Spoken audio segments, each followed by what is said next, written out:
अरे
बहुत भूख लगी है यार।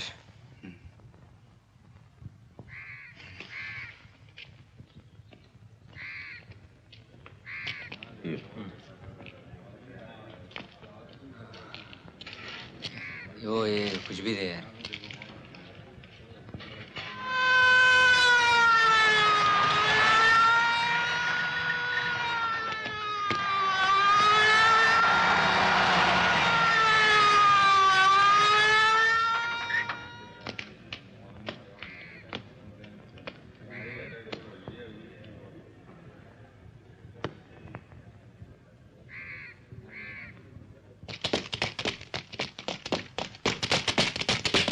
के कातिल का पता चल गया। कौन थे वो लोग? वही टाइकिल बाड़ी की छोकरे। आज सुबह गुप्ता का कत्ल करने के बाद उन्होंने अपने आप को कानून के हवाले कर दिया।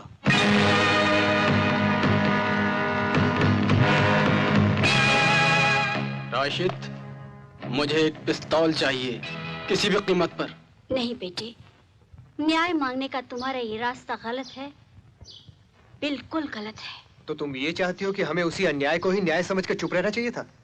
नहीं बेटे, अगर ये न्याय तुम्हें अधूरा लगता था तो उसे पराया समझकर और तोड़ना नहीं चाहिए, उसे कमजोर बनाना नहीं चाहिए था, उसे अपना समझकर और मजबूत बनाने की कोशिश करनी चाहिए थी।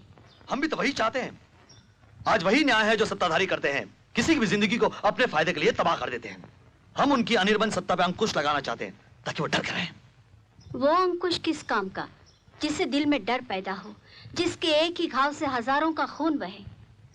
हमें वो अंकुश चाहिए जो हर इंसान को एक दूसरे से प्यार करना सिखाए। रवि, तुम चुप क्यों हो? तुम समझाते क्यों नहीं इन्हें? क्या चाहती हो तुम? सिर्फ यही, जब तुम्हें अदालत में खड़ा किया जाए तब तुम अपने किए की हिमायत नहीं करोगे, बल्कि माफी मांगोगे। नहीं माई, नहीं, हमने जो किया बहुत सही किया, हमें विश्वास है। तुम जाओ यहाँ से, जाओ। काश मैं तुम्हें समझा सकती।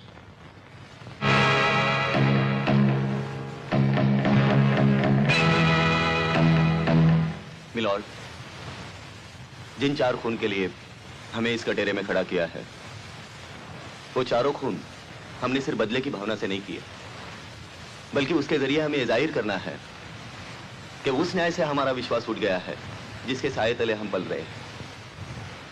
इसलिए उसी न्याय की चौखट पर हाथ पैर चलाने वाले वकील ना तो हमारी बात समझ सकते ना समझा सकते, और इसीलिए हम वकील लेने से इनकार करते हैं।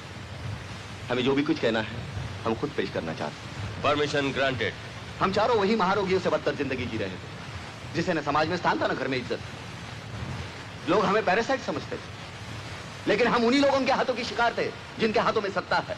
टाइकलवाड़ी की नुक्कड़ पर कुत्ते की तरह घूमते थे सुबह शाम। आने वाले लाखों करोड़ों बेमतलब बलों को काटने के विचार से अस्वस्थ। हमें साथ बांधने वाले एक ही बात थी, हमारी बेकारी।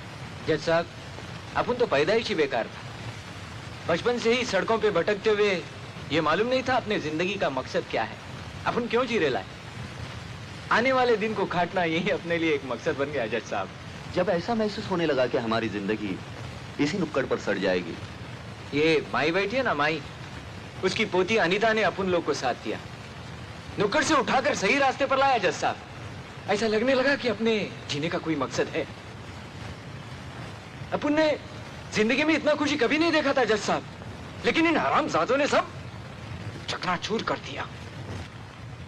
हमने 6 महीने तक लगातार उनके बारे में तहकीकात की, तो पता चला कि हमारे जैसे सैकड़ों और भी लोग थे जो उनके अत्याचारों का शिकार हुए थे।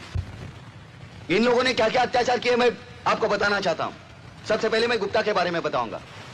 मिलॉर्ड, ये मिलॉर्ड, गुप्ता की पिछली जिंदगी का इस मुकदमे से कोई ताल्लुक नहीं है, इसलिए इन्हें वही कहने की इजाजत दी जाए जो इस मुकदमे से ताल्लुक रखती हो। मुलजिम तुम वही कहोगे जो इस मुकदमे से ताल्लुक रखता है। इन्हें बोलने दीजिए जज साहब, ये क्या कहना चाहते हैं हम सुनना चाहते हैं। मिस्टर, आप जानते हैं आप कोर्ट की बेइज्जती कर रहे हैं, आपको बाहर निकाला जा सकता है। लेकिन हम जानना चाहते हैं कि गुप्ता ने और कौन कौन से अत्याचार किए हैं। लेकिन तुम हो कौन? मैं भी उसी के अत्याचार का एक शिकार हूं। उसी की फैक्ट्री में काम करते हुए मेरे ये दोनों हाथ कट गए। उसने मुझ पर शराब पीने का इल्जाम लगाकर फैक्ट्री से निकाल दिया। मैं उससे बदला लेना चाहता था, लेकिन उसकी ताकत ने मुझे बहुत कमजोर किया। आज उसी की वजह से मेरे बच्चे सड़कों पर भीख मांग रहे हैं। इंस्पेक्टर, हम please take him out of the court. मोहताज हो गए। ये बेइंसाफी है। ये सरासर लेकिन सुनना तो हम भी चाहते हैं। Order, order, order, order, order,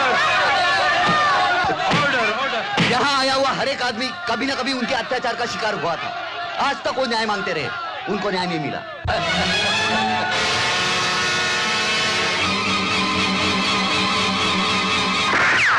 इन्होंने मेरे पापा को मारा है। मैं जान से मार डालूंगा, कभी नहीं जाऊंगा, जान से मार डालूंगा। इन्होंने मेरे पापा को मारा है। कभी नहीं जाऊंगा। इसे छोड़ दे बेटा, ये क्या कर रहे है तू? मैं इन्हें मारूंगा, जान से मार डालूंगा। तो फिर सबसे पहले तुम मुझ पर गोली चला बेटे। नहीं माँ, तुम निकल जाओ, मैं इन्हें मारूंगा। तुम क्यों बीच में आ रहे हो? इसलिए कि आज तुम इन पर गोली चलाओगे तो कल इनके जो भाई और दोस्त होंगे वो तुम्हें या मुझे मार देंगे। इससे तो अच्छा है कि तुम ही मुझे मार दो ना बेटे।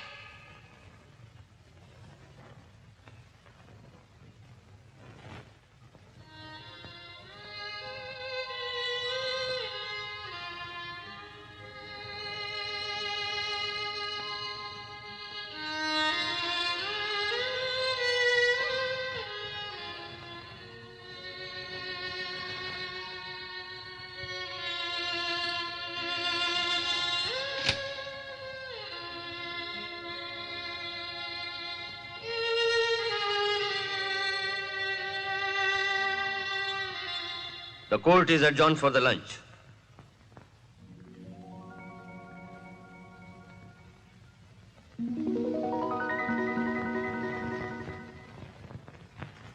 मिलॉर्ड, हमने जो गुनाह किए हैं वो सिर्फ एक बदला ही नहीं बल्कि एक मुंहतोड़ जवाब देना चाहते थे, एक अंकुश लगाना चाहते थे सारी सोसाइटी पर। अगर कानून ने नाइंसाफी की तो लोग खुद कानून हाथ में लेकर अपना इंसाफ कर सकते हैं। हमने सोचा था कि यही इसका आखिरी और सही जवाब होगा। अभी तक यही सोचते रहे, मगर आज एक मासूम बच्चे ने हमारी आंखें खोल दी।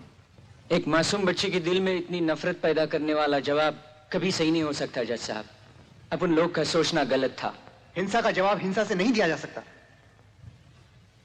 हम सब आपके बहुत बड़े गुनाहगार हैं। अगर आप हमें फांसी भी दे तो हमें कोई शिकवा नहीं। अफसोस सिर्फ इस बात का है कि अब भी हमारा मकसद पूरा नहीं हुआ। हम आपसे दरखास्त करते हैं कि ये जो हमारा कानून है, जो अधूरा है, उसे और मजबूत बनाइए ताकि हमारे जैसे जवान उसे अंधे होकर, भावनाओं में बहकर छू न सके। हम हाथ जोड़कर आपसे प्रार्थना करते हैं, आप एक ऐसा अंकुश लाइए जो इस नफरत को मिटा दे, हमेशा हमेशा के लिए मिटा दे। हम आपसे हाथ जोड़कर भीख मांगते हैं।